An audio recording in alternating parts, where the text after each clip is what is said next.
A young billionaire visits a public school to make a donation and sees a poor girl playing alone with an empty lunchbox. She smiles and says, "I only bring the box so no one thinks I don't have any food." He opens the lunchbox and cannot hold back his tears when he sees what's inside. Jack Turner drove purposefully through the city streets on a sunny Thursday afternoon. The late-day sun streamed through the windows of his imported car, reflecting on the leather dashboard as he searched for the right street. At 32, as the heir to the Turner Markets chain, Jack lived surrounded by luxury and privilege, yet something in his life didn't feel right. Endless meetings, financial reports, cold decisions based solely on numbers, none of it filled the emptiness that not even all his material possessions could erase. "It must be around here," he murmured to himself, slowing down as he approached a familiar corner. A few days ago, on his way back from a shareholders' meeting, Jack had passed by this area and noticed a small public school. It was nothing remarkable, just a simple building with a colorful playground and children playing. But that image stayed with him, a stark contrast to the corporate world he inhabited. Today, after yet another meeting that felt pointless, he decided he needed to do something different, something that mattered. When he finally spotted the school, Jack parked and spent a few minutes observing the building. Kids were running around the yard, their laughter reaching him even inside the car. An involuntary smile appeared on his face as he grabbed an envelope from the passenger seat. Time to do something worthwhile, he thought, stepping out of the vehicle. The warmth of the day hit him immediately. Jack loosened his expensive tie and walked toward the school entrance. His Italian suit stood out completely in that setting, making him feel somewhat out of place, but he didn't mind. He was there for a reason. At the school's entrance, a simple table displayed an almost empty box containing a few children's books. A handmade sign announced, "Book donations help our children dream." A middle-aged woman smiled when she saw him approaching. "May I help you, sir?" "Yes," Jack replied, holding the envelope firmly. "I'd like to make a donation to the school. Where can I speak to someone in charge?" "The office is at the end of this hallway," she indicated, looking at him with curiosity.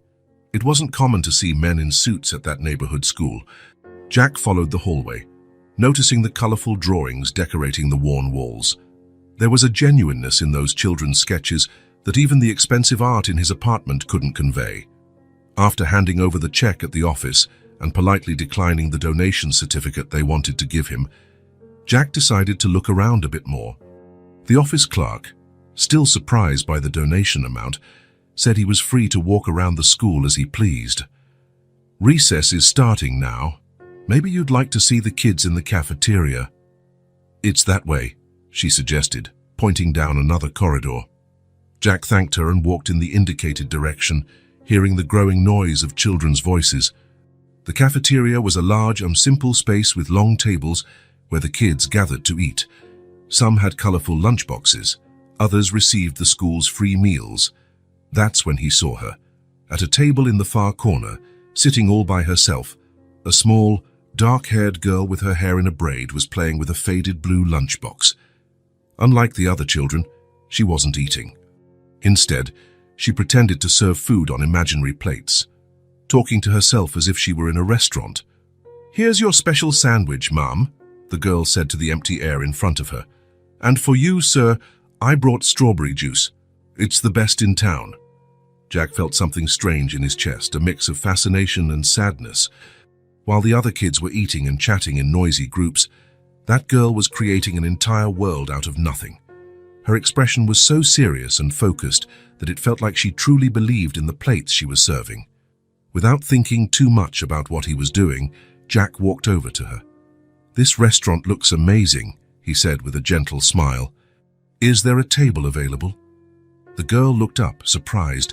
Her big eyes grew even larger upon seeing an unfamiliar adult talking to her, but the surprise soon gave way to a radiant smile. "Yes, sir. Welcome to Emily's restaurant."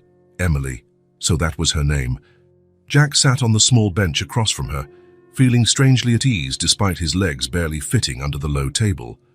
"What do you recommend today?" he asked, joining in the game.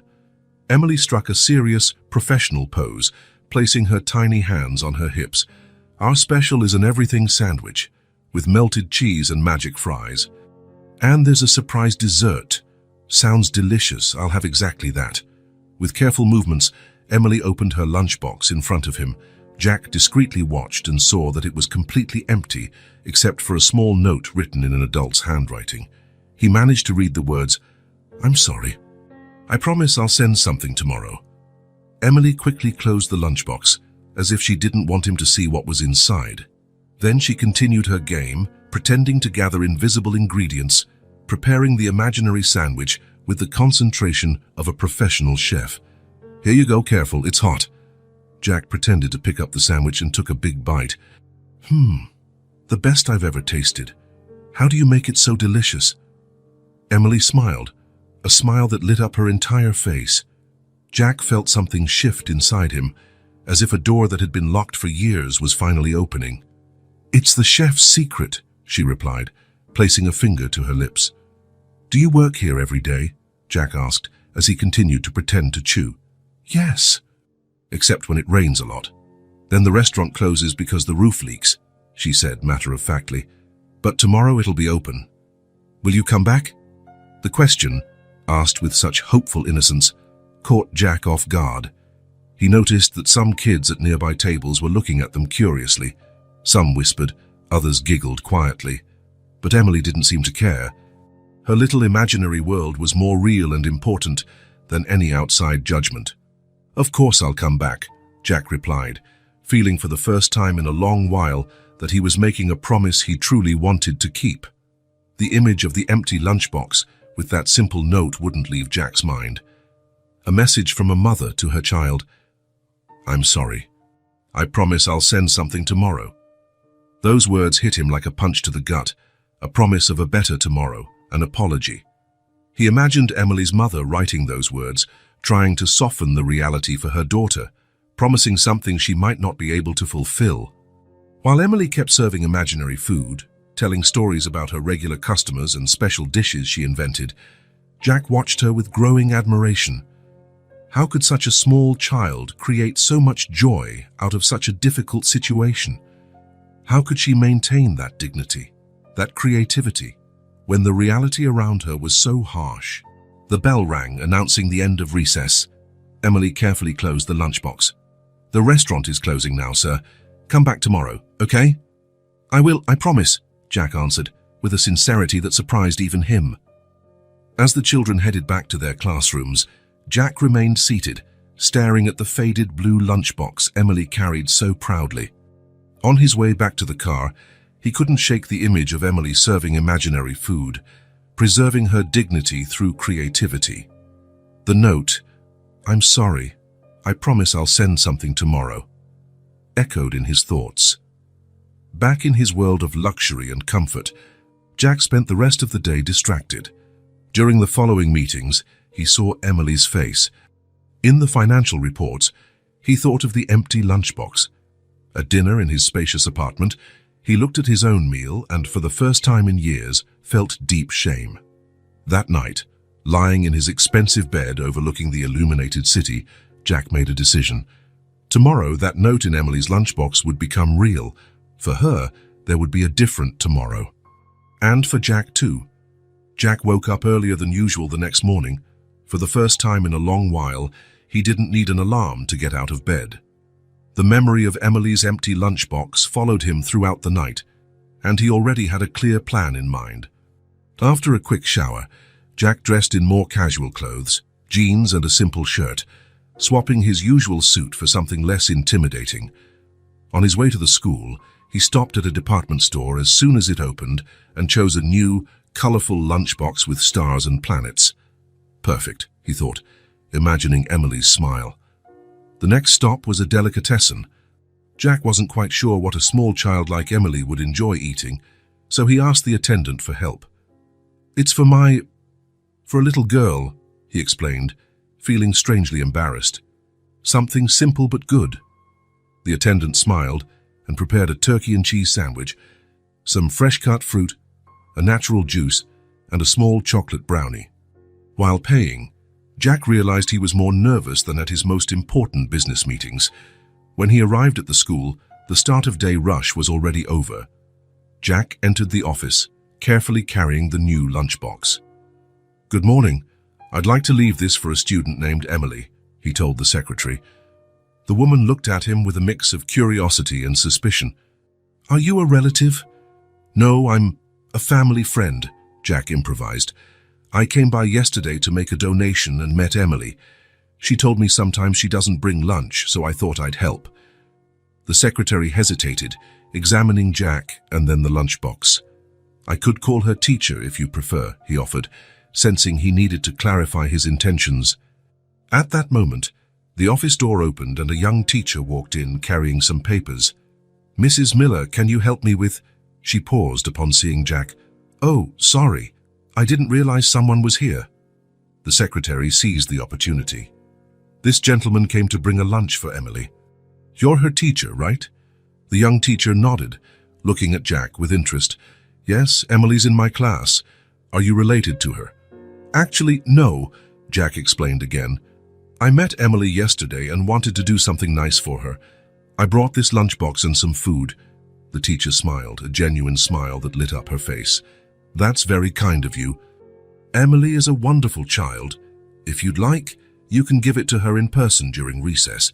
It'll mean a lot more to her." Jack accepted the offer, feeling immediate relief. Seeing Emily's reaction was exactly what he wanted. For the next 2 hours, Jack waited in a nearby cafe, answering emails on his phone without really focusing. When he finally returned to the school in time for recess, his heart was pounding like a teenager's. Emily's teacher awaited him at the entrance to the cafeteria. "She's inside, at the same table as yesterday," she said with a knowing smile. Jack walked in, immediately spotting Emily alone at her corner table, once again playing with her old, empty lunchbox. He approached slowly, hiding the new, starry lunchbox behind his back. "Is the restaurant open today?" he asked with a smile. Emily looked up, and her face lit up as she recognized him. "You really came back?" "I promised, didn't I? And I brought something for you." Jack placed the new starry lunchbox on the table. Emily stared at it, then at Jack, her eyes wide with surprise. Is it for me?" "All yours. And look, there's something inside." Gently, as if handling a precious treasure, Emily opened the new lunchbox. Her eyes sparkled at the sight of real food inside. A real sandwich and juice. And a brownie. She looked at Jack, her expression shifting between joy and confusion. "But why?" Jack sat down beside her, feeling a lump in his throat. "Because I loved your restaurant, and every good chef deserves to taste real food sometimes, don't you think?" Emily nodded seriously. Then, with a gesture that took Jack completely by surprise, she leaned forward and gave him a quick hug. "Thank you, mister." "My name is Jack," he said, feeling unexpectedly moved. "Thank you, Jack," she repeated, before turning her attention to the sandwich. She took a bite and smiled with her mouth full. "It's really good." Jack watched Emily eat with appetite. After a few bites, she stopped and looked around as if searching for someone. "Do you want to share with me? There's plenty," she offered. The spontaneous generosity of the girl, even after going hungry, touched Jack deeply. "No, that's all yours." "I already ate our thanks."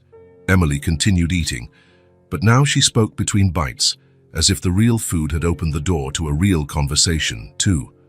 "My mom's going to be happy. She gets sad when there's no food to pack for me and my little sister."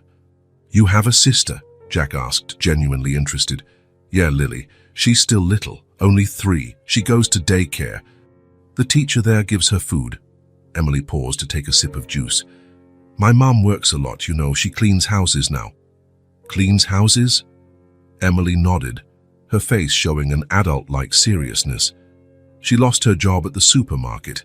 Now she cleans houses and sometimes sews. She does whatever she can." The girl smiled, a smile full of pride. "She's the best mom in the world." Jack felt a pang in his chest. The supermarket. Could it be that Emily's mother had worked at one of the Turner Market stores? "She must be a very special person," he commented, trying to keep his voice steady.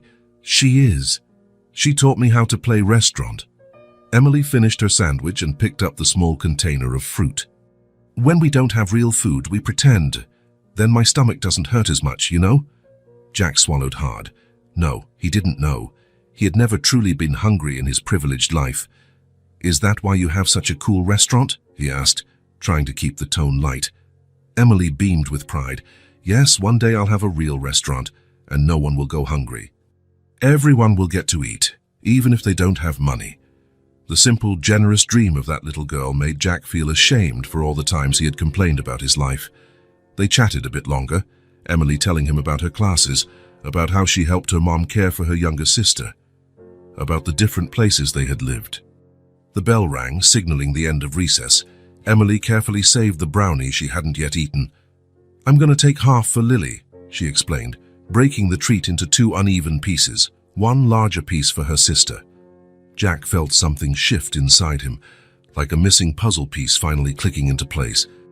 This child, who had so little, was teaching him about generosity and love in a way none of his business mentors ever had. Can I come back tomorrow? Jack asked, feeling as vulnerable as a child.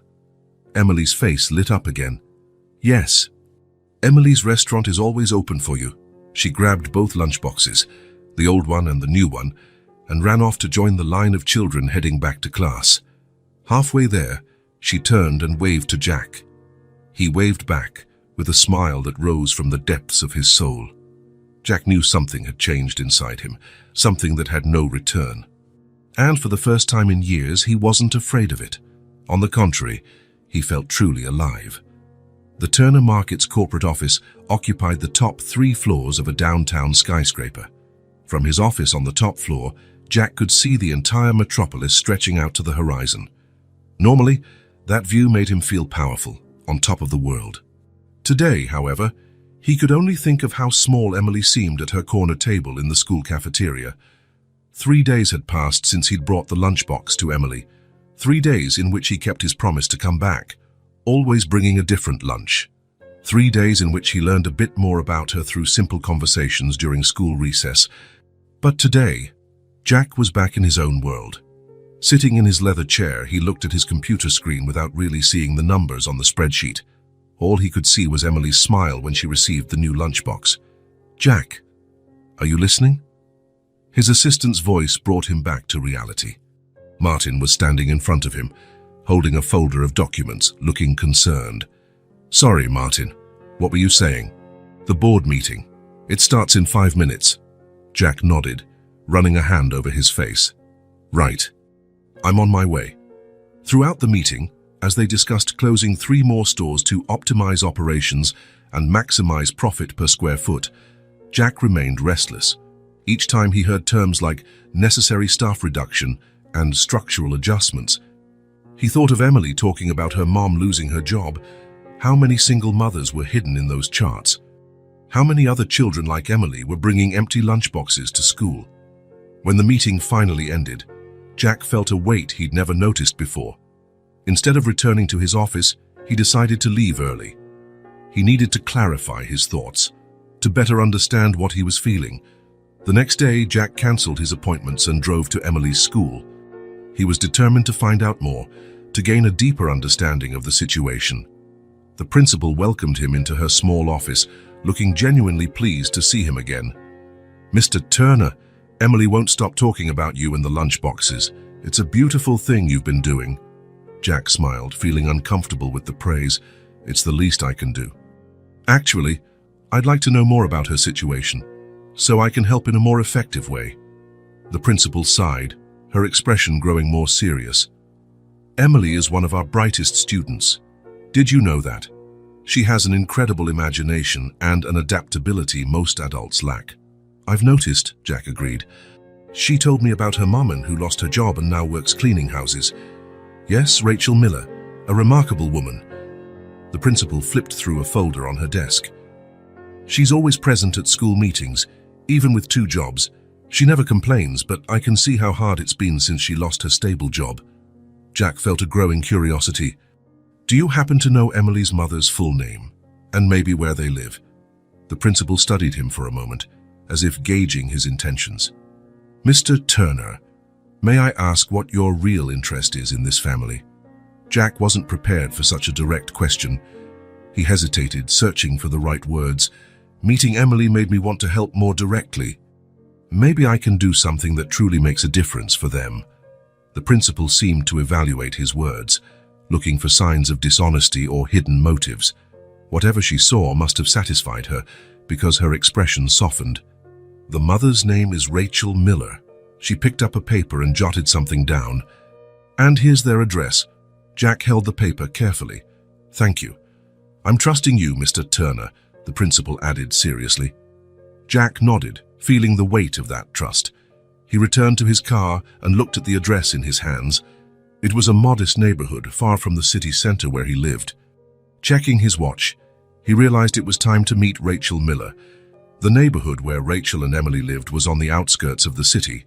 Jack drove slowly, noticing the simple, well-kept houses, some with small front gardens and others with bicycles resting against low walls. Children played on sidewalks, enjoying the late afternoon sunshine. As he followed the GPS, the landscape changed subtly. The houses became smaller, more crowded together. Some small apartment buildings appeared among them. Jack reduced his speed even more, checking the house numbers. He finally found the address. It was a small two-story building with a worn but clean facade. Potted plants decorated the entrance, and an external staircase led to the second floor. Jack parked across the street and stayed there for a few minutes, just observing. What was he doing? What right did he have to barge into this family's life? What would he say when the door opened? He was about to give up when he saw Emily coming down the external stairs, holding the hand of a young woman who was carrying a smaller child in her arms. Emily wore the same school uniform, but somehow looked different, lighter, more childlike, away from her chef role at school. The woman with her, Rachel, he assumed, was simply beautiful in a natural way. Dark hair like Emily's, in a hastily pinned bun, a tired but kind face and wearing simple, mile-worn clothes. The younger girl, presumably Lily, was practically a tiny version of Emily. Jack got out of the car, feeling his heart race. Emily spotted him immediately. "Look, Mom, it's Jack," she exclaimed, letting go of her mother's hand and running toward him. Rachel stopped, suddenly alert, pulling the younger daughter closer while Emily hugged Jack's legs with the easy familiarity children show when they trust someone. "Hi, Emily." Jack smiled at the girl, then looked at Rachel, who observed him with a mix of curiosity and caution. "Hello, I'm Jack Turner. Sorry for showing up unannounced." Rachel walked over slowly, still holding Lily. "Emily talks a lot about you," she said in a soft yet firm voice. "You're the Lunchbox man." Jack felt his face grow warm. "The principal gave me your address. I hope you don't mind." A brief silence fell between them, broken by Emily tugging at Jack's hand. "Want to see our place?" "It's small, but it's nice. I help clean up every day," Rachel intervened. "Emily, I'm sure Mr. Turner is busy. He probably just came to say hello." "Actually," Jack hurried to say, "if it's not a bother, I'd love to see it." Rachel examined him for a moment, as though trying to determine if he posed any danger. Finally, she nodded slightly. "We don't have much to offer, but you're welcome to a cup of coffee." Their apartment was on the second floor. It was small, with only 2 rooms besides the bathroom, but impeccably clean and organized. The living room doubled as a kitchen and dining area, with a small table against the wall. A well-kept but worn sofa took up the opposite wall. A few toys were neatly stored in a colorful box in the corner. "Please, have a seat," Rachel indicated the sofa, placing Lily on the floor, who ran to the box of toys. "I'll make some coffee." "No need to trouble yourself," said Jack, awkwardly sitting on the small sofa. "It's no trouble," Rachel replied with a faint smile. "It's the least I can offer someone who's been so kind to my daughter." While Rachel prepared the coffee, Emily sat next to Jack, excited to show him her little nook in the living room, a small shelf with library books and drawings taped to the wall. "That's you," she said, pointing to a colorful drawing where a tall man in a suit held what appeared to be a lunchbox. "And that's me, with the new lunchbox you gave me." Jack felt a lump in his throat. "It's beautiful, Emily." "Here's Mom." Emily pointed to another figure in the drawing. "And here's Lily. We're a family." Jack noticed he was also in Emily's family drawing. and it moved him deeply. Rachel returned with 2 cups of coffee, placing them on the small table. "Emilia, please take your sister to the bedroom for a bit. I want to talk to Mr. Turner." "He's just Jack, Mom," Emily corrected with a child's simplicity. "Come on, Lily, let's play restaurant." When the girls left, Rachel sat at the other end of the sofa, holding her cup in both hands as if seeking warmth. "Thank you," she said simply, "for what you've been doing for Emily." "It's nothing," Jack responded, feeling oddly embarrassed. "Emily is an amazing kid." "Yes, she is," Rachel smiled, a proud maternal smile. "But it's not common for a stranger to care like this, especially someone like you." "Someone like me," Rachel gestured vaguely. "Your car, your clothes, it's obvious you come from a different world than ours." Jack couldn't argue. She was right, of course. "Emily told me about her restaurant," he said, trying to fill the silence. Rachel lowered her eyes, and Jack realized he'd touched on a sensitive point. "That was my idea," she admitted, her voice softer. When we had no real food to pack in her lunchbox, I told her to pretend it was a restaurant." She paused, taking a sip of coffee. "I never imagined she'd take it so seriously." "It's an incredible idea," Jack said sincerely. "Turning something sad into a game." Rachel met his gaze for the first time since they sat down. "You do whatever you have to for your kids, Mr. Turner, to protect them so they don't feel the weight of it all." Something in the way she spoke, in the quiet dignity of her words, made Jack want to know more. "Emily mentioned you lost your job," he ventured cautiously. Rachel nodded, placing her cup on the table. "I used to work as a cashier at Turner Markets. I was there for almost 10 years. One day they announced that store was closing. They let me go by email, no explanation, no plan. Since then, I clean houses, sew, whatever comes my way, all to keep food on the table, sometimes not even that." Jack felt as though someone had punched him in the stomach. Turner Markets, his family's company, the company he helped run. Rachel paused and smiled, looking toward the bedroom, where the girls' laughter could be heard. "But my daughter, she never complained. She'd take her empty lunchbox and still smile. She said it was only temporary. And she'd write notes to herself when I couldn't." Jack listened in silence, his throat tight. Something inside him was beginning to change definitively. This was no longer just a sad story about a stranger's family. It was a direct consequence of the decisions his family, and he himself, made every day without considering the people behind the numbers. "That must have been hard," he managed to say finally. Rachel shrugged, a gesture that carried both resignation and strength. "That's life for people like us. Doors close, and you have to find windows. What matters is that my girls are healthy and together. We have a roof, and most days, food. That's more than many have." Jack glanced around the small, clean apartment, listened to the girls laughing in the next room. He thought of his own penthouse, huge and empty. How many meetings had he attended where they talked about staff optimization and downsizing unprofitable units? How many Rachel Millers had been affected by his decisions? "I didn't know," he said, more to himself than to her. "How could you?" Rachel answered, without bitterness in her voice. "The people making those decisions never see who's on the other side. To them, we're just numbers on a spreadsheet." A heavy silence settled between them, broken only by the girls' laughter in the other room. "I want to help," Jack said finally, looking directly at Rachel. "Really?" Rachel studied him for a moment, as if trying to read his true intentions. "Why? Why do you care what happens to us?" It was a fair question, and Jack had to be honest. "Because Emily showed me something I'd never seen before. Her courage, her imagination, her generosity even when she had nothing to give." He paused, choosing his words. "I want to do something that truly matters, for the first time in my life." Rachel didn't respond immediately. From the bedroom, they heard Emily explaining to Lily how to serve customers in her imaginary restaurant. "You seem like a good man, Jack," Rachel said at last, "but we don't need charity.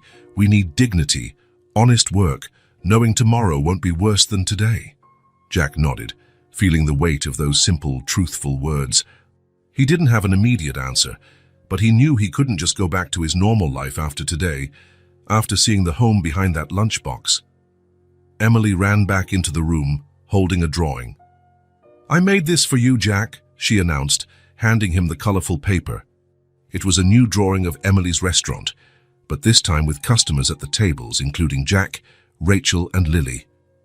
"It's the best restaurant in the world," Jack said, his voice choked with emotion.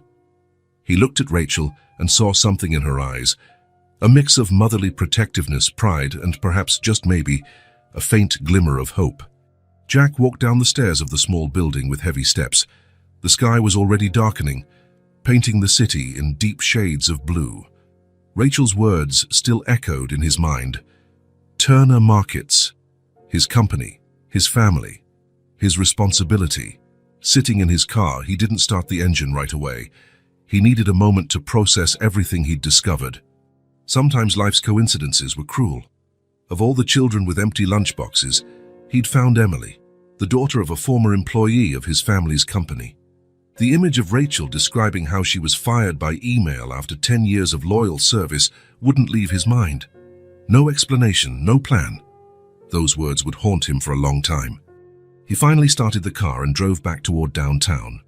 The lights of shops and restaurants seemed offensively bright now, the faces of people on the sidewalks blissfully unaware of the Rachels and Emilys of the world. The concierge at his luxury building greeted him with the usual deference. "Good evening, Mr. Turner," Jack replied automatically, taking the elevator up to his penthouse. Never before had the contrast between his life and that of people like Rachel been so glaring. His apartment, spacious and elegantly decorated, suddenly felt too large, too cold. Jack tossed his keys on the table and headed to his home office. He needed to confirm a suspicion that was now eating him up inside.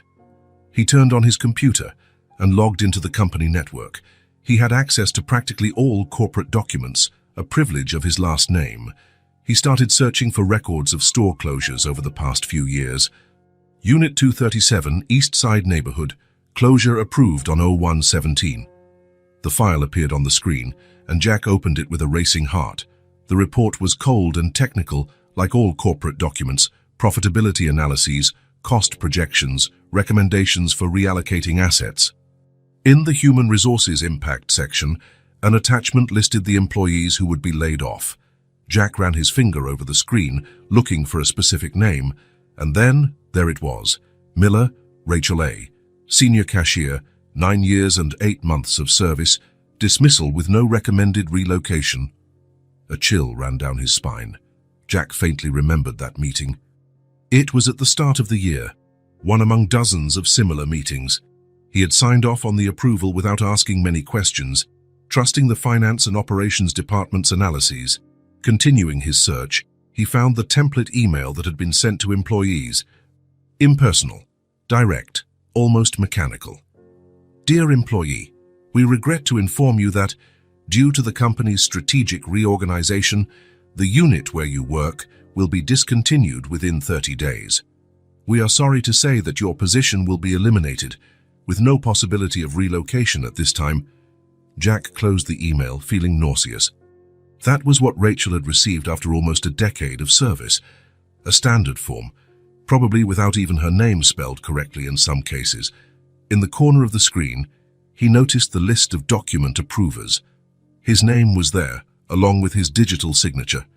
He had agreed to all of it, without ever thinking about the real people behind the numbers. Jack stood up and walked to the window. The city glowed below, thousands of lights representing thousands of lives. How many of those lights belonged to people who had been affected by his decisions? How many children like Emily, at that very moment, were playing with empty lunchboxes because he had signed a document without considering the consequences? The weight of responsibility fell on his shoulders like never before. It wasn't just sadness he felt, it was deep remorse, a guilt he couldn't ignore. Jack returned to the computer and opened more reports, more emails, more documents. The story repeated itself in each file: cold decisions, lives irreparably changed. And his name, his signature, his silent participation in all of it. Hours passed as he dug deeper into the truth he had never wanted to see. By the time he pulled away from his desk, it was already past midnight. His body was exhausted, but his mind still raced. Jack poured himself a drink and sat on the dark sofa. The image of Emily offering imaginary food at her restaurant now carried a completely new meaning. It wasn't just a child's game, it was a survival strategy, a brave attempt to keep dignity, to transform hunger into something less painful. And that note in the lunchbox. "I'm sorry. I promise I'll send something tomorrow." How many times had Rachel written those words, promising what she didn't know if she could deliver? How many nights had she lain awake, worrying about what her daughters would eat the next day? All because of decisions like the ones he signed off on nearly every day. Jack set the glass on the table and walked to his bedroom. He lay on the king-size bed, staring at the ceiling. The silence of the apartment was deafening. Somewhere in the city, Emily and Lily were probably sleeping together in a small bed, while Rachel might still be awake, worried about bills, about the future. Sleep didn't come. Jack tossed and turned, tormented by thoughts and images. Emily drawing her restaurant, Rachel holding her coffee cup in both hands as if seeking warmth, Lily running to play with her older sister, oblivious to the hardships around them. Around 3 a.m, Jack got up. He knew he wouldn't sleep. He returned to the living room and sat down again, this time without a drink. For the first time in years, maybe for the first time in his life, he felt he had to do something truly brave. It wouldn't be easy. It wouldn't be comfortable. It wouldn't just be a matter of signing a generous check or making an anonymous donation. It had to be real, something that would truly make a difference. Not to ease his guilt, although the guilt was real and deserved, but to honor something he'd seen in that empty lunchbox, in that small and tidy apartment, in that family that refused to be defeated. He had seen hope, a stubborn, resilient hope that refused to give in, even in the toughest circumstances. A hope that deserved to be rewarded with actions, not just words or empty promises. When the sun began to rise, painting the sky pink and gold, Jack already had a plan. It wouldn't be simple. He would likely face resistance, maybe even ridicule. But for the first time in a long while, he felt he was about to do something that truly mattered. Something that might, just might, begin to correct a wrong that should never have happened. The Turner Market's headquarters occupied an imposing building in the city's financial district. The glass facade reflected the clear morning sky as employees hurried inside for another workday. Jack walked through the main lobby with determined steps, ignoring the respectful greetings he would normally return. His mind was focused on one thing, the conversation he would have with his father. Thomas Turner, founder and president of the supermarket chain, had just turned 65, but still had the vigor and resolve that had turned him from the owner of a small grocery store into one of the most successful businessmen in the region. He was a practical, direct man and, in many people's view, ruthless when it came to business. Jack had scheduled the meeting for early morning, knowing his father always arrived before everyone else. He needed this private moment, without other executives or the secretary who filtered information going to the president. "Good morning, son," Thomas's deep voice sounded as Jack entered the large presidential office. The older man was standing by the window, observing the slowly awakening city. "It's rare to see you here so early. Did something happen?" Jack took a deep breath before answering. "We need to talk about something important, Dad." Thomas turned around, studying his son with that penetrating gaze that intimidated far more experienced executives than Jack. "It looks serious. Have a seat." "I'd rather stand," Jack replied, sensing an uncommon firmness in his own voice. Thomas raised an eyebrow but didn't insist. He walked over to his desk and leaned against its edge, folding his arms. "I'm listening." Jack hadn't rehearsed what he would say. He just knew he had to be honest and direct. "I recently met a family. A single mother, 2 young daughters. The mother worked at one of our stores for almost 10 years. She was let go when we closed the East Side store." Thomas remained impassive. "We've closed many stores in recent years, Jack. It's part of the business. The unprofitable ones make way for us to invest in more promising locations." "I know. I signed off on almost all those approvals." Jack paused. "But I'd never seen the other side of the equation. The real people affected by our decisions." "Business is business," Thomas replied with a sigh. "We can't save everyone." I'm not talking about saving everyone. I'm talking about this specific family. Jack stepped closer, maintaining eye contact. Her name is Rachel Miller. She was fired by email with no adequate notice, no transition plan. Now she cleans houses to support her daughters. The older one, Emily, brings an empty lunchbox to school and pretends she's serving food. Thomas frowned. How did you meet this family? It's a long story. The important thing is that I saw firsthand the impact of our decisions I helped make. A heavy silence filled the office.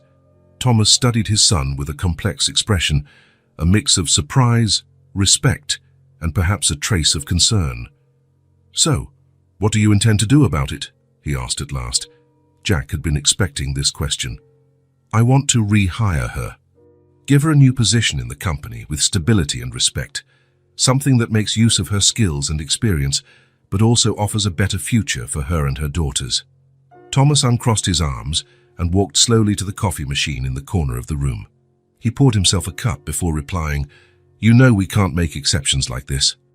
We have protocols, hiring policies. If we do this for one former employee, we'll have to do it for all. I'm not asking us to change the company's entire policy, Jack countered, standing his ground. I'm saying that in this specific case, we made a mistake, and I want to fix it. Thomas took a sip of his coffee, watching his son over the rim of the cup. Something in Jack's gaze seemed different, a determination Thomas wasn't used to seeing. Why is this so important to you, Jack? It's just one among hundreds of layoffs we approve every year. Jack thought for a moment. It was a fair question. Because I saw the face behind the numbers, Dad. I saw a dignified woman struggling to keep hope alive for her daughters. I saw a little girl turning hunger into a game, so her mother wouldn't feel guilty. He paused to choose his words. And because I know we can do better, that I can do better. Thomas set his cup on the desk and studied his son in silence. Behind his serious expression, something like pride began to form. Are you willing to take personal responsibility for this? He finally asked. Find a suitable position for her, train her if necessary, ensure it works for the company and for her. I am, Jack answered without hesitation. That's exactly what I want to do. Thomas walked until he stood face to face with his son. It won't be easy. The board will question it. Other executives will talk.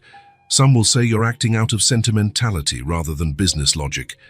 Let them talk. Jack kept his gaze steady. I'm not trying to revolutionize the company. I just want to correct something we did wrong. And maybe in the process, remind everyone that there are real people behind every decision we make. A flicker of a smile crossed Thomas's usually serious face. You know, your grandfather used to say that a good business benefits all parties involved.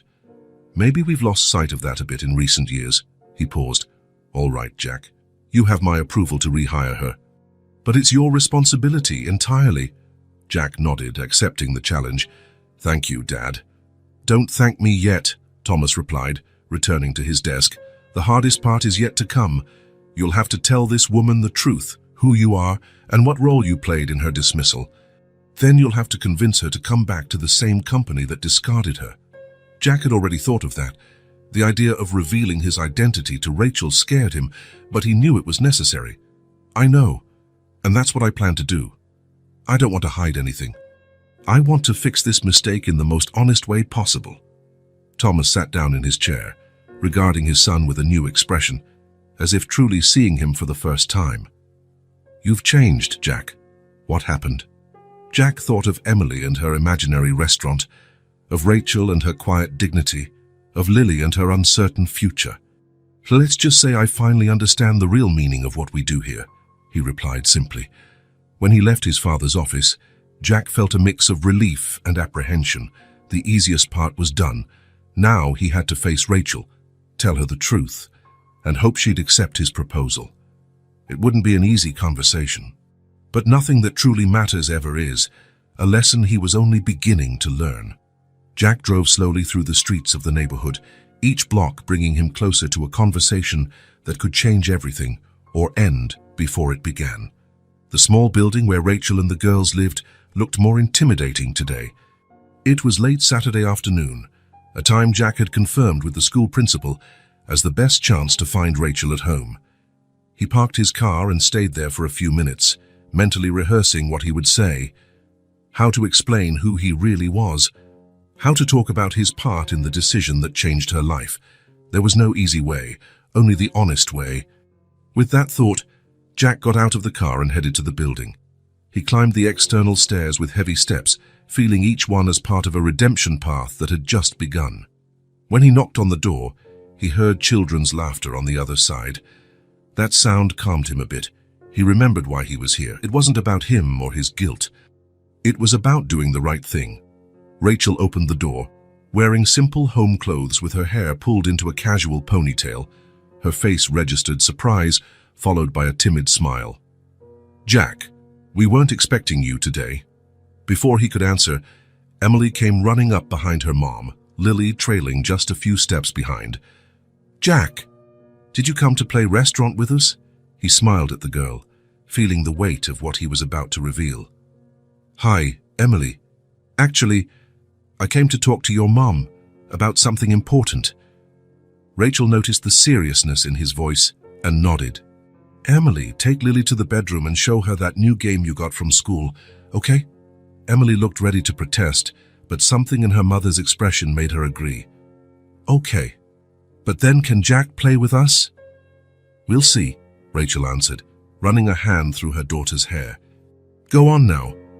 Once the girls were gone, Rachel invited Jack inside, indicating the couch. "Would you like some coffee?"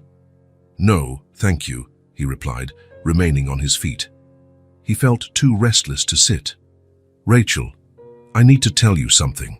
Something I should have said from the start." She crossed her arms, a posture that instinctively showed defense. "What is it?" Jack took a deep breath. "Now or never. My full name is Jack Turner. My family owns Turner Markets." The silence that followed was deafening. Rachel stared at him, frozen, as if processing each word slowly. Her eyes widened, and the color drained from her face. "Turner Markets." Her voice was almost a whisper. "Yes," Jack confirmed, keeping his gaze steady, despite the urge to look away. "The company you worked at for almost 10 years. Rachel stepped back, as if she needed physical distance to process the information. Her eyes, once warm, now scrutinized him with confusion and distrust. "Why didn't you tell me before? Why—" She stopped, realization dawning on her face. "Is that why you got close to Emily? Because of my dismissal?" "No," Jack said quickly. "When I met Emily, I had no idea who she was. It was a coincidence, I swear. I only found out the connection after I first visited you, when you mentioned working at Turner Markets." Rachel backed away further, sitting down on one of the chairs by the small dining table.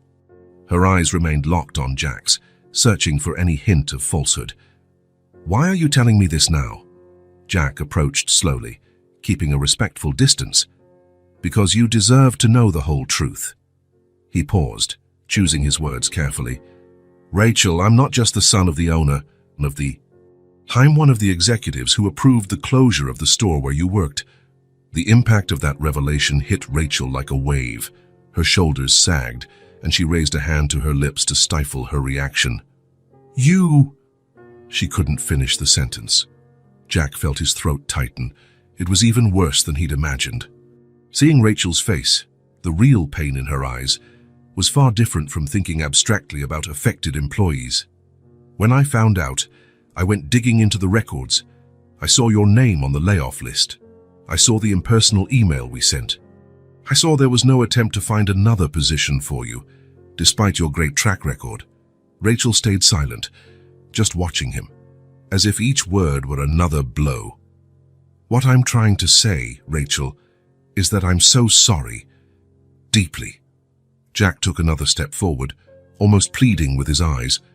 "I never thought of the real people behind those decisions, the real impacts, the families, the empty lunchboxes." At the mention of the lunchboxes, Rachel's expression shifted. A flicker of vulnerability crossed her face, soon replaced by a closed expression. "Why are you telling me all this now? What do you want from me?" "Forgiveness." Her voice trembled slightly, but there was a firmness to it as well. Dignity. Jack shook his head. I didn't come expecting forgiveness. I came because you deserve to know the truth, and also, he hesitated, aware of how his next words might sound. I came to offer something concrete. Not as charity, but as a way to correct a wrong. Rachel waited, still wary but clearly intrigued. We're opening a new store in the mid-city area, bigger, with specialized sections. We need a manager for the customer service department. Jack paused. I want to offer you that position. The shock was evident on Rachel's face. Of all the things she might have expected, that proposal probably wasn't one of them. Manager, I was a cashier. A cashier with nearly 10 years' experience, with excellent performance reviews, with deep knowledge of our processes and values. Jack gave a small smile. Also, anyone who manages to raise 2 daughters alone under these conditions has more management skills than most of our executives. Rachel didn't smile back. She was still trying to process it all, grasping the implications. Why would you do that? Is it remorse? Guilt? Jack considered the question. It would be easy to deny, to say it was purely based on her merits, but he had promised himself to be honest. Initially, yes. When I discovered the connection, I felt guilty. But now it's about doing the right thing. He took a chance and sat on the sofa, reducing the physical distance without invading her space. Rachel, you deserve this job. You have the qualifications, and the company would be better with people like you in leadership positions. In the other room, they could hear Emily serving food in her imaginary restaurant, telling Lily stories about their regular customers. The sound seemed to soften something in Rachel, who glanced briefly toward the bedroom before focusing on Jack again. What if I say no? Then I'll respect your decision. I'll keep visiting Emily if you allow me to, and I'll try to find other ways to help, without invading your privacy or hurting your pride. Rachel stayed silent for several minutes. Jack waited, giving her the time she needed. What would the salary be? She finally asked, her tone pragmatic. Jack named a figure more than twice what she had earned as a cashier. Rachel's eyes widened slightly, but she recovered quickly. And benefits? Healthcare? Comprehensive, for you and the girls. Stability? A 2-year contract with protective clauses. Renewable based on performance, but with guarantees. Rachel slowly nodded, studying him as if trying to read his soul through his eyes. Why should I trust you now, Jack Turner? The question took him by surprise, not because of the question itself, but because of the raw honesty behind it. Because now I know who you are, Rachel Miller. Not a name on a spreadsheet, not a number in a statistic. A real person with real daughters, with real dreams and fears. He gave a gentle smile. And because I made a promise to your daughter about restaurants and lunches, and I intend to keep it. A flicker of a smile crossed Rachel's face. She really does adore you, you know. Ever since the first day, she hasn't stopped talking about my friend Jack. Jack felt his heart clench. She's an incredible child. Yes, she is. Rachel looked down at her hands, then back at Jack. I'll think about your offer. I can't decide right now. Of course, I completely understand. Completely. Take the time you need. At that moment, Emily rushed back into the living room, Lily close behind. Mom, can we show Jack our drawings? Rachel and Jack exchanged a look, and she nodded, a silent agreement that the serious conversation was done for now. Sure, sweetheart. In no time, Jack was surrounded by colorful drawings, with Emily animatedly explaining every detail.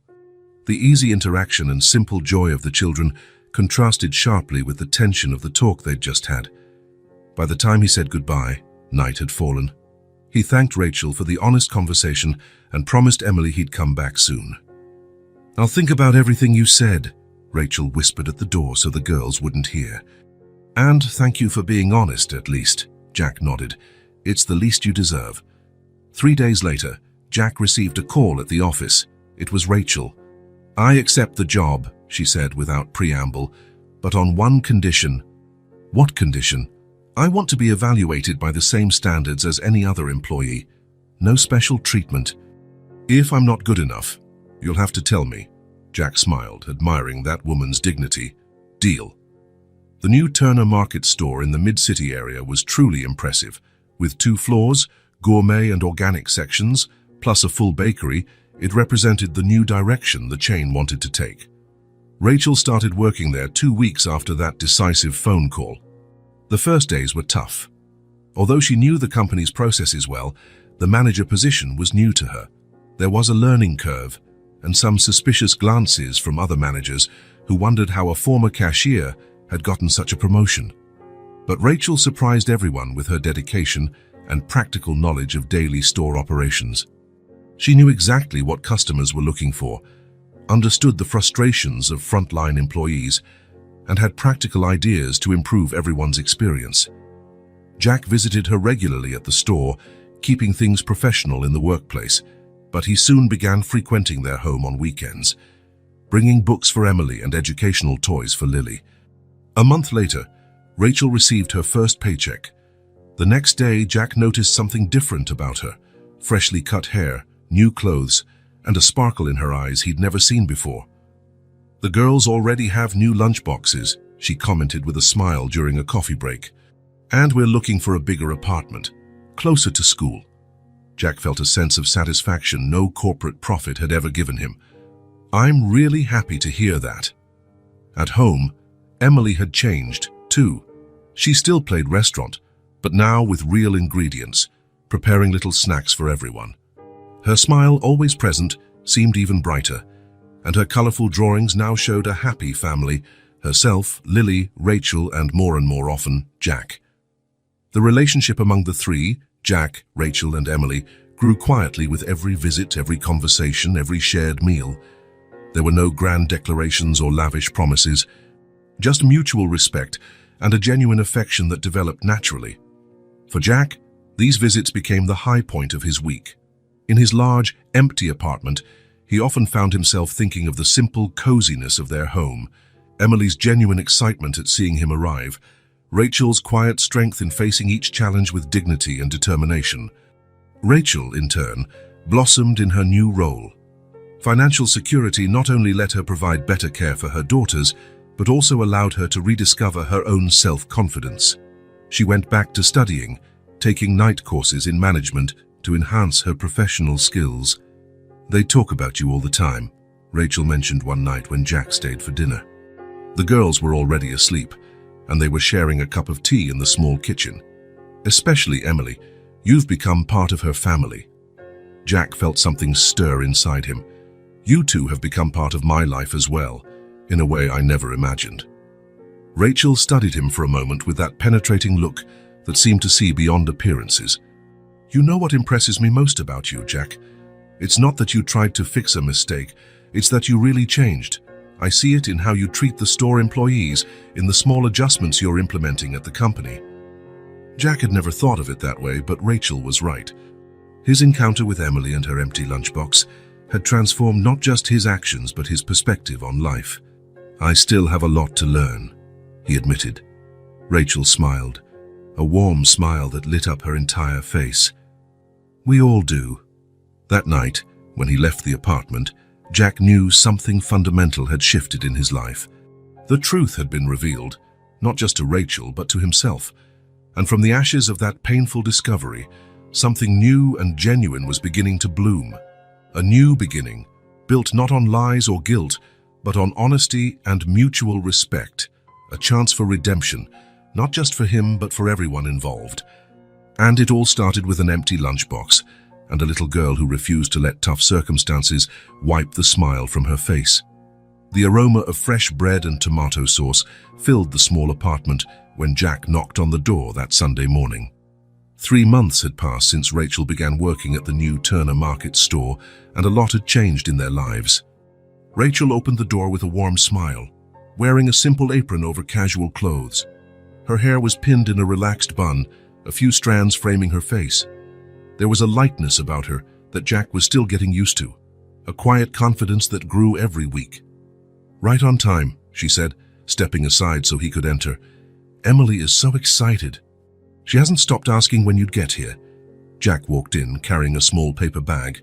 "I brought dessert, nothing fancy, just some sweets from a bakery near my place." "You didn't have to," she replied, but her smile showed she appreciated the gesture. The apartment was the same, but it felt different. Small new touches, some colorful cushions on the sofa, pictures on the walls, new curtains, made the space even cozier. They weren't expensive items, just careful choices that reflected a newly found financial stability. "Jack!" Emily's enthusiastic voice came from the small open-concept kitchen. She ran toward him, wearing a tiny apron that matched her mom's. "You really came. Come see, I'm helping with the pasta."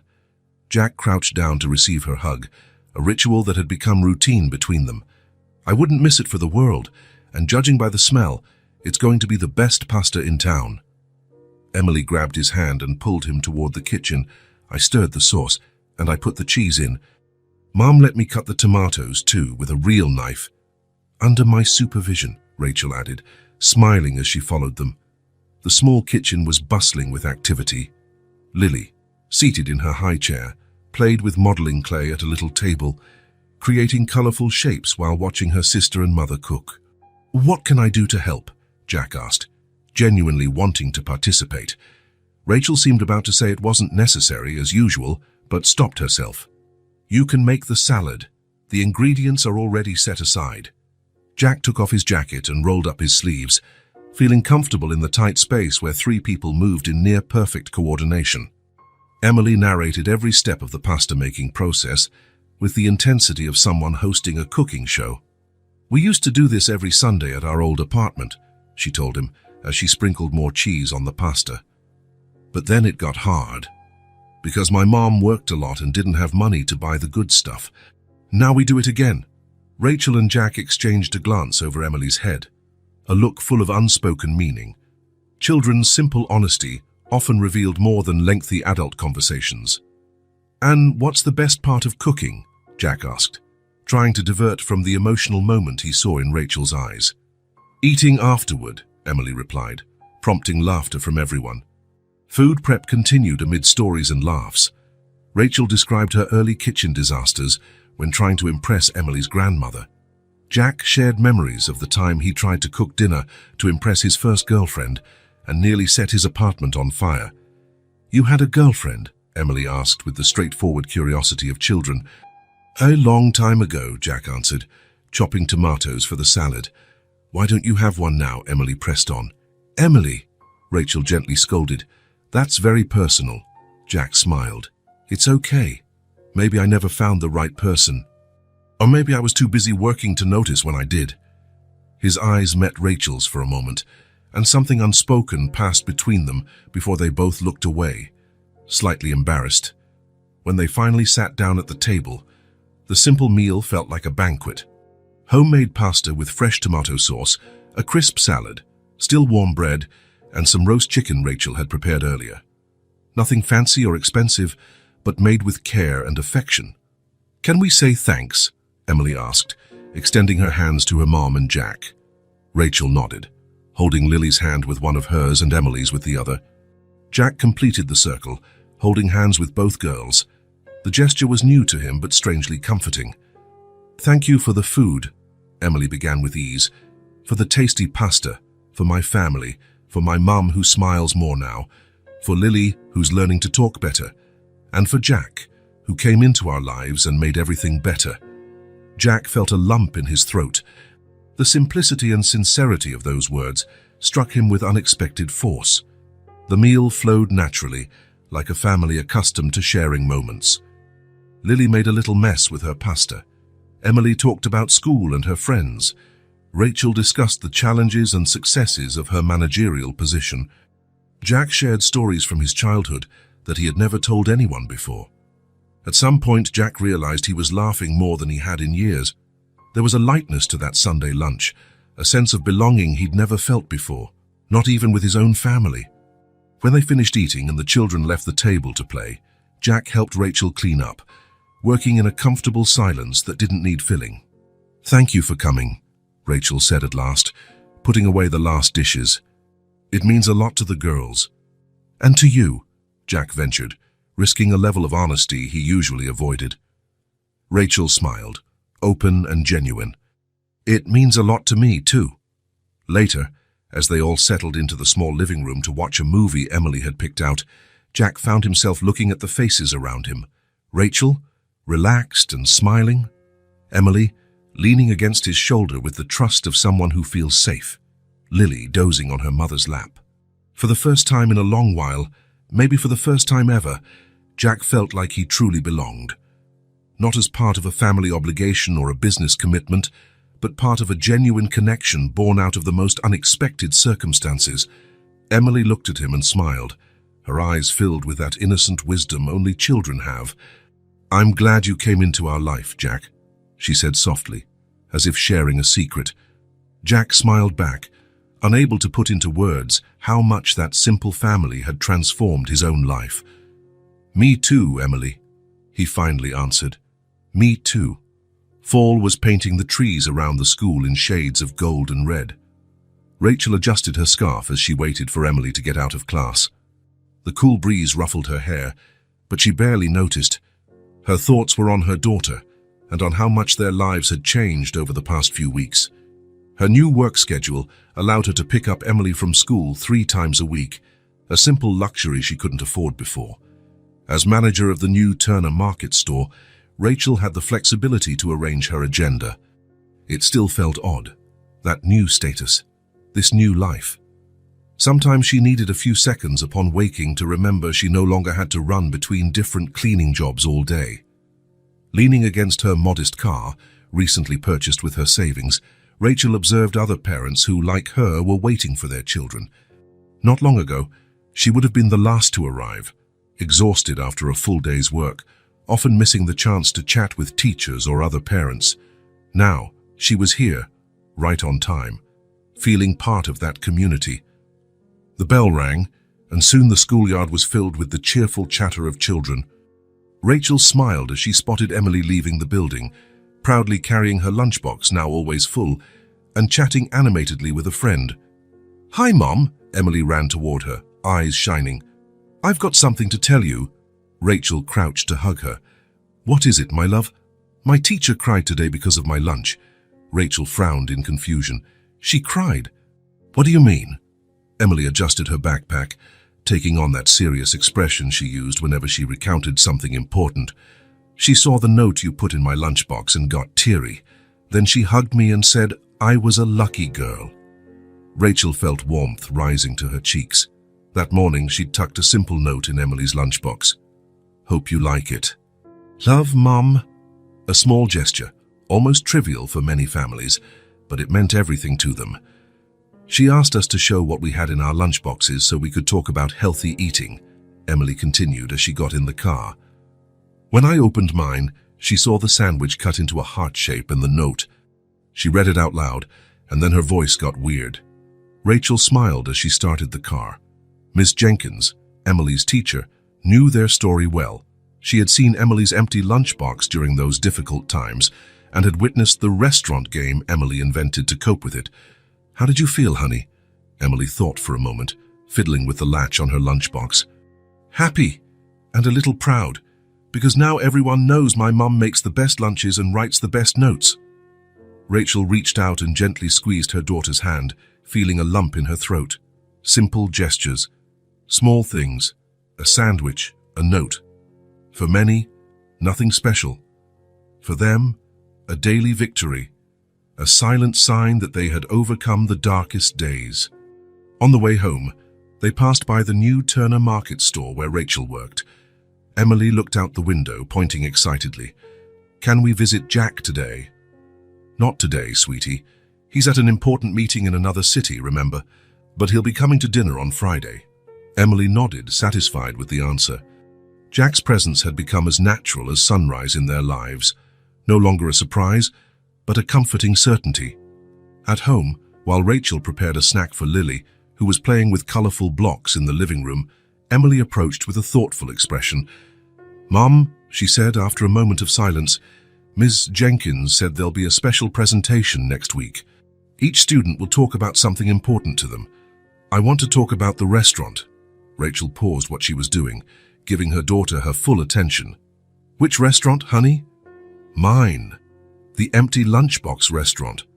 Emily spoke with total ease, no trace of shame or sadness.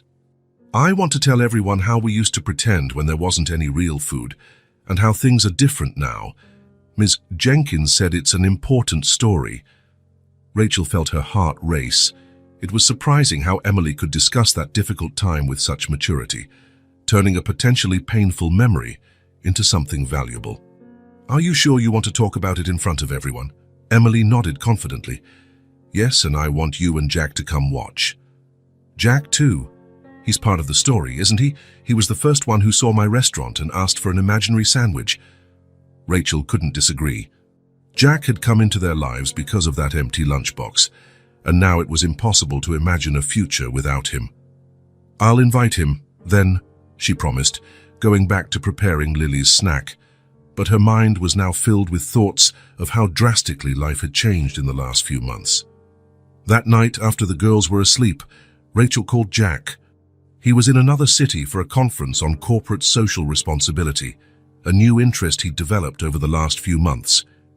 Emily wants you to come to her school presentation, Rachel explained, sitting on the small balcony of their new apartment, gazing at the city lights. She's going to talk about the Lunchbox restaurant. There was a moment of silence on the other end of the line. She isn't embarrassed to talk about it, Jack finally asked. Rachel smiled, even though he couldn't see it. No, for her, it's just part of the story, something that happened, and something we overcame together. Together, Jack repeated softly. It's amazing how she turned something potentially painful into a positive lesson. She's always been like that. Even in the hardest times, Emily found a way to see beauty, to create something special. Rachel paused, feeling a warm comfort in talking about her daughter. Maybe that's why she touched you so deeply the first time you met. She changed my life, Jack replied simply. You both did. Those words hung between them, heavy with unspoken meaning. Rachel's heart sped up slightly. So, will you come to her presentation? She asked, returning to the original topic. I'll be there. I wouldn't miss it. The week flew by. Rachel used her day off to help Emily prepare her presentation. Together, they organized pictures of the original lunchbox, decided what Emily would say, and practiced a few times. The ease with which Emily spoke about those tough times both surprised and moved Rachel. Jack returned from the conference on Thursday and spent Friday night with them, listening to Emily rehearse her presentation one last time. Sitting on the small living room couch, with Lily asleep on his lap, Jack watched Emily with admiration that warmed Rachel's heart. The day of the presentation finally arrived. The classroom was decorated with colorful posters and flowers for the special occasion. Parents and guardians crammed themselves into tiny chairs meant for children, creating a nearly comical scene of adults squeezed into miniature seats. Rachel and Jack sat together at the back of the room, trying to ignore the curious looks from other parents. Jack's regular presence in Emily's life had inevitably sparked speculation within the small school community. I'm nervous, Rachel whispered, smoothing the simple but elegant dress she'd chosen for the event. Jack smiled, a smile seemingly reserved for her alone. It's going to be great. Emily is great. Ms. Jenkins began the event, explaining that each student would talk about something meaningful in their lives, a person, an object, a memory. The presentations started, with kids going up one by one to the makeshift stage at the front of the room, talking about pets, vacation trips, and favorite toys. When it was Emily's turn, Rachel felt Jack reach for her hand and give it a brief squeeze, a silent gesture of support they'd grown accustomed to sharing. Emily looked tiny in front of the audience, but her posture was confident. She held up her old, faded blue lunchbox in one hand and the new, colorful one Jack had given her in the other. My name is Emily Miller, and I'm going to talk about how food is a form of caring. The simplicity and depth of that opening statement caught everyone off guard. For such a small child, it was an extraordinarily profound observation. This is my old lunchbox, Emily continued, lifting the worn object. Before, we didn't have much money, and sometimes it stayed empty. But my mom taught me to pretend it was a restaurant. Rachel felt her eyes burning. Next to her, Jack sat still, absorbing every word. I used to pretend to serve food to other kids. It was fun, and that way nobody knew I didn't have real lunch." Emily smiled, without a hint of self-pity. "My mom would write me notes, promising that soon we'd have real food again. She always kept her promises, even if it was just a little bit of bread." The room was completely silent. Some parents looked uncomfortable, perhaps confronted with a reality they preferred to ignore. Others were visibly moved. Miss Jenkins watched with tears threatening to spill. "One day, a man came to the school and asked to sit in my restaurant." Emily looked directly at Jack, her face lighting up. "It was Jack. He was my first real customer. He pretended to eat my imaginary food and came back the next day with a new lunchbox filled with real food." Jack looked down, visibly emotional. Rachel gave his hand a gentle squeeze. "Now my mum has a good job, and our life changed. My lunchbox is always full." Emily held up the new, colorful one. "But I still play restaurant sometimes, because I learned that food isn't just to kill hunger, it's a way to show you care." Emily paused, scanning the audience with a seriousness far beyond her few years. "When someone makes food for you, they're saying, 'I care about you.' When you share your lunch, you're saying, 'You matter to me.' My mom always took care of me, even when we almost had nothing. And now she can show that care with special lunches and loving notes." Rachel could no longer hold back her tears. They ran silently down her cheeks. Jack wasn't doing much better, discreetly blinking away tears. "So when you eat today, remember that food is more than just food. It's care, it's love, it's family." Emily smiled, concluding simply, "That's my story. Thanks for listening." The applause that followed was warm and genuine.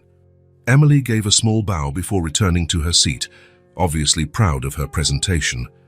Rachel looked at Jack, seeing he was just as moved as she was. Something in the simplicity of Emily's message, in the honesty of her words, had touched everyone in the room. Without meaning to, they exchanged a look of mutual understanding, one that said more than words could.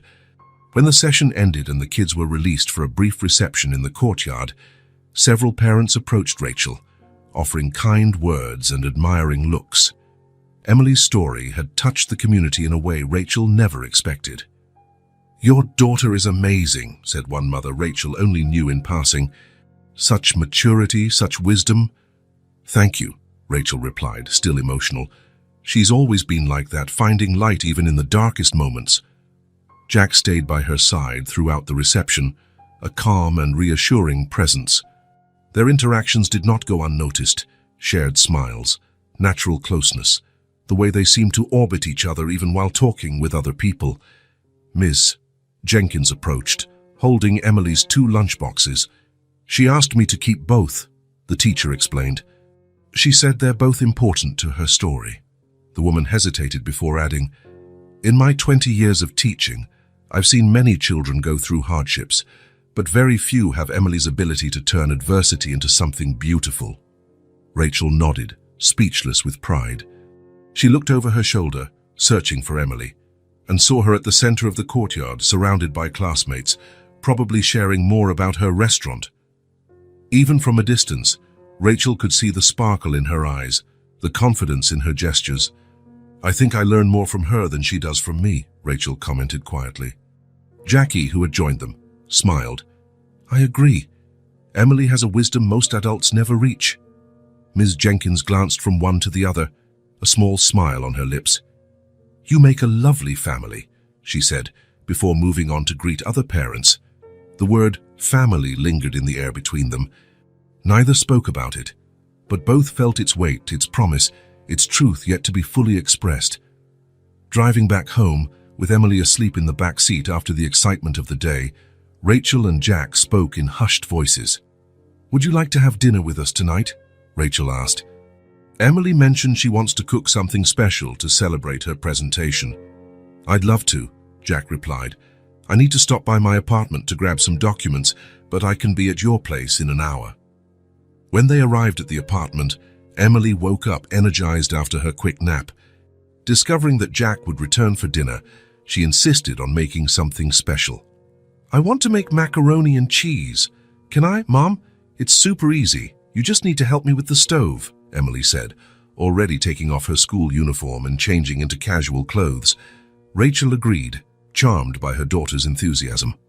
They spent the next hour in the kitchen, preparing a simple meal with love. Lily, awake from her own nap, sat in her high chair, helping by stirring her own bowl of pretend ingredients. When Jack arrived, he was greeted by the inviting smell of homemade cooking and the sound of laughter coming from the kitchen. He paused at the entrance, watching the domestic scene, Rachel stirring something on the stove, Emily hopping at her side giving instructions, Lily gleefully banging a spoon in her little bowl. "Jack!" Emily exclaimed when she saw him. "Right on time! We're making special mac and cheese to celebrate." Rachel glanced over her shoulder and smiled, a smile that warmed Jack from within. "I hope you're hungry," she teased.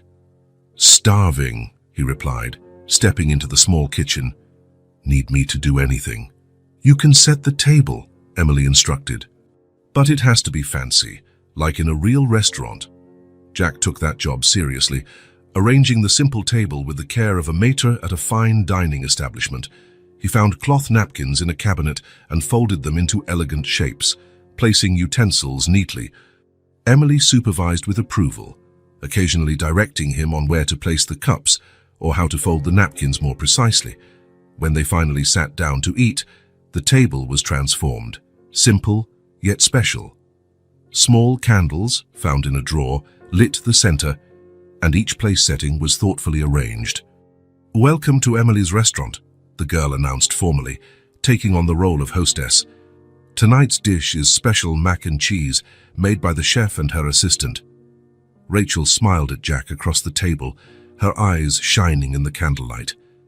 There was a comforting intimacy in that moment, a sense of belonging both felt but had yet to name.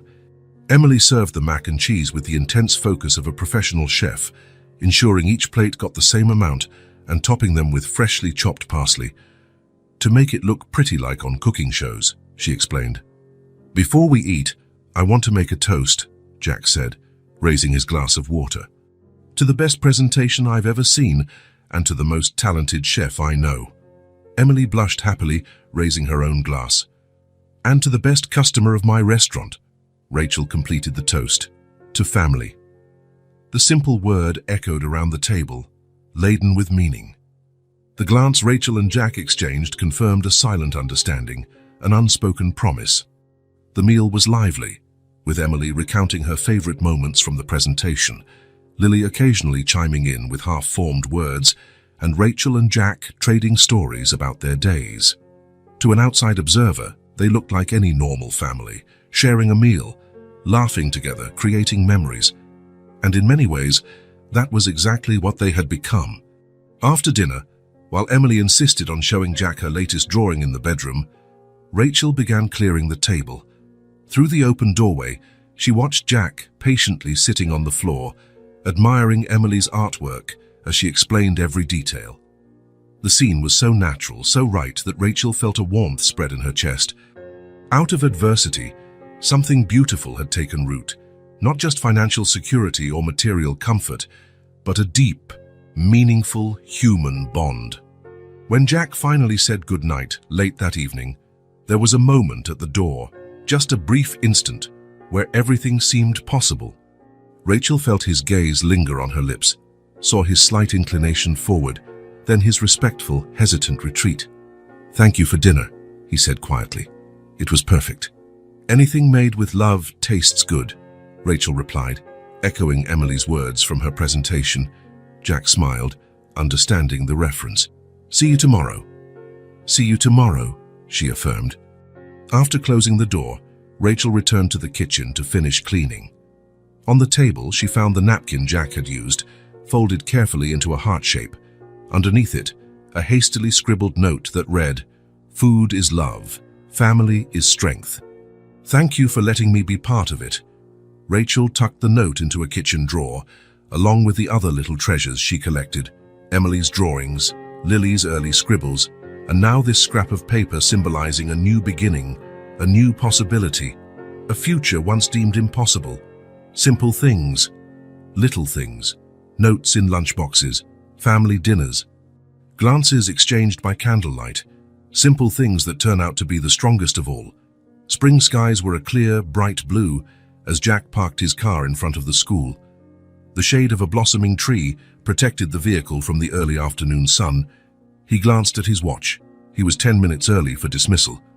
He'd arrived sooner on purpose, to have a few moments to think. Over the past months, this modest school had become a special place in his life. It was where everything began, where he had met Emily and her little imaginary restaurant. In a way, it was where he himself had been reborn. Jack smiled at how his routine had changed. Beforehand, his days were filled with endless meetings, purely numbers-based corporate decisions, and lonely nights in his luxury apartment. Now, his schedule included Wednesday dinners at Rachel's house, picking Emily up from school on Mondays and Thursdays, and even attending school meetings. His life had gained a purpose beyond the Turner name, beyond the family business, beyond gathering wealth and power. Rachel and her daughters had shown him a world where small gestures carried deep meanings, where genuine human connections mattered more than material achievements. The distant sound of the school bell broke his reverie. Jack got out of the car and walked toward the gate, joining the other parents and guardians waiting there. Some greeted him warmly, his regular presence no longer raised eyebrows. Soon, the schoolyard filled with the vibrant energy of kids pouring out of classrooms. Jack looked for Emily among the sea of matching uniforms, finally spotting her as she emerged from the main building. She spotted him immediately, her face breaking into a radiant smile. She ran toward him, backpack bouncing, her dark hair in the same slightly messy side braid as always, a bit undone after a day of classes. "Jack, you made it," she exclaimed, throwing her arms around him in the complete abandon that only children muster. "As promised," he replied, lifting her briefly before setting her down. "How was your day?" Emily adjusted her backpack and took Jack's hand as naturally as if they'd been doing it her whole life. "It was awesome. I got a good grade on my math test, and my teacher used my drawing to decorate our door." She paused, as if suddenly remembering something important. "And guess what else happened?" "What?" asked Jack, genuinely curious, as they made their way toward the car. "I shared my lunch with Mia today. She never brings anything, and so I said she could have half of mine. Like you did for me once." Jack felt his chest tighten. He stopped in mid-step, gazing at this tiny child whose heart seemed bigger than her whole body.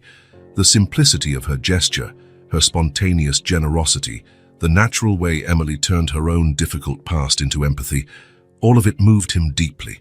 "That was really kind of you, Emily," he said, his voice slightly choked. Emily shrugged, as though it were no big deal. "Mia's nice, and my mum's sandwich was too good not to share. It had melted cheese and everything." As they continued to the car, Jack glanced over the schoolyard. His newly aware eyes noticed details he might have missed before: a girl quickly hiding an empty lunchbox so her friends wouldn't see, a boy sitting alone, pretending not to be hungry, another child watching sadly as classmates ate. How many more Emilys were here? How many other empty lunchboxes? How many imaginary restaurants opened every day in that yard? In the car, Emily chatted happily about school, about Mia, about a science project she was working on. Jack listened, responded, asked questions, but part of his mind was racing in another direction. An idea was forming, growing more concrete with every block they passed. When they reached the front of Rachel's building, Jack made an impulsive decision. "Emily, would you mind if we went back to the school for a few minutes? I forgot to discuss something important with the principal." Emily agreed immediately, always up for a small adventure. "I can show you my new drawing on the classroom door." Back at the school, the courtyard was almost empty. Only a few children stayed for extracurricular activities or were waiting to be picked up. Jack held Emily's hand as they entered the building. "You can go show me your drawing after I talk to the principal, okay? I promise I won't be long." Emily nodded and ran off down the hallway toward her classroom, knowing the route by heart. Jack headed for the principal's office, a new resolve in his step. The secretary recognized him, and after a brief call, said the principal could see him. Jack was led into the familiar office, where Nancy Conrad, the principal, greeted him warmly. "Mr. Turner, what a pleasant surprise. Is Emily all right?" "She's great," Jack answered, taking a seat. "Actually, I'm here about something that involves her and the whole school." The principal leaned forward slightly, showing interest. Jack organized his thoughts, wanting to express exactly what he felt. Today, Emily told me she shared her lunch with a classmate who didn't have any food. It reminded me of when I shared food with her a few months ago. And it got me thinking. Jack paused, looking the principal in the eye. How many kids in this school come without lunch? How many feel hungry or ashamed during recess? Principal Conrad's expression grew more serious. More than we'd like to admit, Mr. Turner. We have some assistance programs, but resources are limited. And for many families, there's a stigma around asking for help that's as painful as hunger itself. Jack nodded, understanding completely. He had seen that dignified pride in Rachel when he first met her, refusing to show the extent of her struggles. That's why I'm here. I want to help. Let's provide food for all the children from now on. No one should feel ashamed for not having a lunch, and no one should go hungry. The principal stared at him for a moment, as if trying to process what she'd just heard. Mr. Turner, are you talking about a complete meal program? Jack finished. Breakfast and lunch for every child, every day. No distinctions, no need to single out who can or can't afford it. Good food, nutritious for everyone. Nancy Conrad adjusted her glasses, visibly moved. That would be extraordinary. But the cost? Turner Markets will provide it all, Jack said firmly. Fresh, nutritious, varied food. We can start next week if you agree. The idea had emerged impulsively, but the more Jack spoke, the more convinced he became that it was the right thing to do. It was a tangible way to turn his own path toward redemption into something bigger, something that would impact not just Emily but dozens of other children. Principal Conrad still seemed to be absorbing the proposal. It's very generous, Mr. Turner. We'd need school board approval, but I'm sure— Leave that to me, Jack interrupted gently. I'll prepare a formal proposal with all the necessary details. I have connections on the board who can help speed up the process. Nancy Conrad studied him for a moment, as if seeing something new in his face. Why are you doing this, Mr. Turner? The question was simple yet profound. Jack thought of Emily's empty lunchbox, of her smile as she served imaginary food, of her generosity in sharing with Mia. He thought of Rachel, fighting to keep her dignity in the worst times. Because I learned that sometimes the things that seem small, a lunch, a note in a lunchbox, can mean everything to someone. And because I can make a difference, Principal Conrad reached across the desk and clasped Jack's hand. You have no idea what this means. For them, for us. Jack smiled, this time without guilt, but with purpose. The following week was intense. Jack assembled a team at Turner Markets to develop the program. Nutritionists were consulted, suppliers were contacted, contracts were drafted. Rachel became an invaluable consultant, offering practical insights and a deep understanding of the community's needs. Jack personally presented the proposal to the school board. Leveraging all his influence and powers of persuasion, he was surprised to find that, when the cause was genuine, his business acumen became even more effective. The following Monday, the Lunch for Everyone program was officially launched. A small kitchen was set up on school grounds, equipped with appliances donated by Turner Markets. 2 employees were hired specifically to prepare fresh meals every morning. 3 days later, Jack returned to the school to deliver additional supplies he had promised. Books for the library, art materials, sports equipment that complemented the meal program. He'd insisted that the project be comprehensive, addressing not only physical hunger, but also the hunger for knowledge, expression, and experiences. Walking into the school courtyard, he was greeted by a heartwarming sight.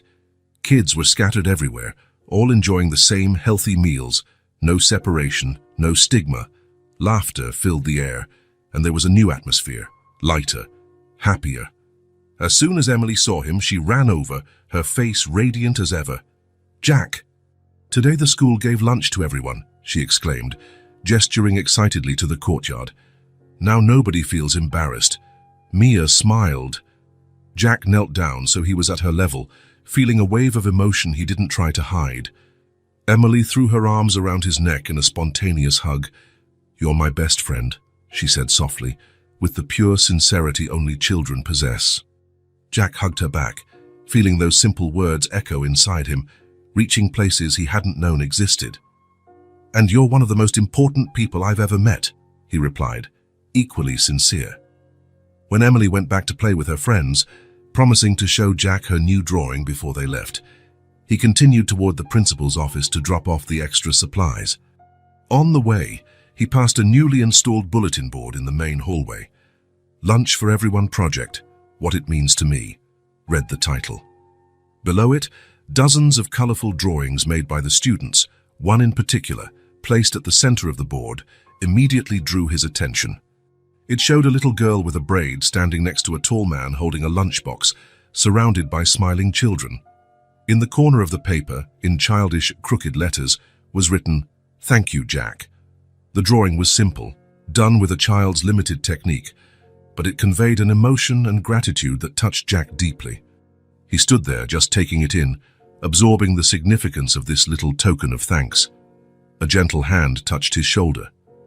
Jack turned to see Rachel beside him, smiling that smile that had become an anchor in his life. "The principal called me after you left yesterday. I asked for a few hours off today to see the program in action," she explained. "This is incredible, Jack. What you've done, I have no words." Jack looked at the board again, at the cheerful faces drawn by the kids. "I didn't do it alone. The idea may have been mine, but the inspiration..." He turned to Rachel. "The inspiration came from you all." They stood side by side in silence, gazing at the drawings. They didn't need words to express what they were feeling. They had become part of each other's lives in ways neither could have imagined that first day with an empty lunchbox. Silently, honestly, maybe forever. Across the hallway, Emily watched them with a knowing smile, as if aware of a secret the adults were just discovering. In her backpack, she kept the note her mom had placed in her lunchbox that morning. "We have something today, and you'll share, but only share the lunch. The love is all yours." But Emily knew the truth. Love never shrinks when shared. Like the lunch she'd shared with Mia, or the food now given to everyone, love only grows when freely offered. Tomorrow, there will be more. And today, there was more too.